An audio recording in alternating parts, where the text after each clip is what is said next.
Après la mort de Muhammad en 632, les troupes arabes s'élancent à la conquête du monde.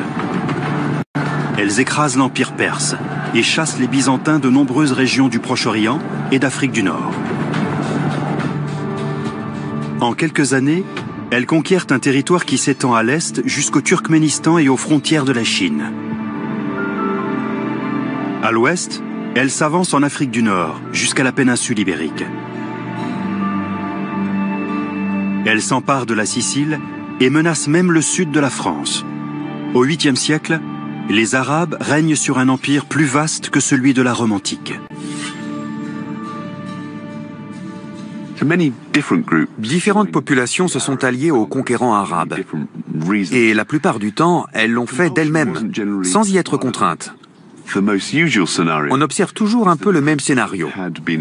Pour les tribus ou les ethnies qui sont en minorité ou considérées comme parias dans leur propre pays, l'arrivée des conquérants est l'occasion de renverser le rapport de force et de prendre la main.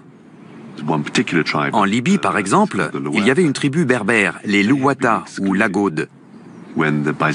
Lorsque les Byzantins avaient conquis l'Afrique du Nord vers 540, les Lagaudes avaient été repoussés aux franges de l'Empire. Pour eux, la conquête arabe a été la chance de s'allier aux plus forts et de devenir à leur tour l'élite. Vers 700, les Arabes règnent sur quelques 60 millions de personnes. Cette expansion fulgurante leur apporte des richesses considérables. À la tête de l'Empire, il y a un calife. Le titre est très disputé.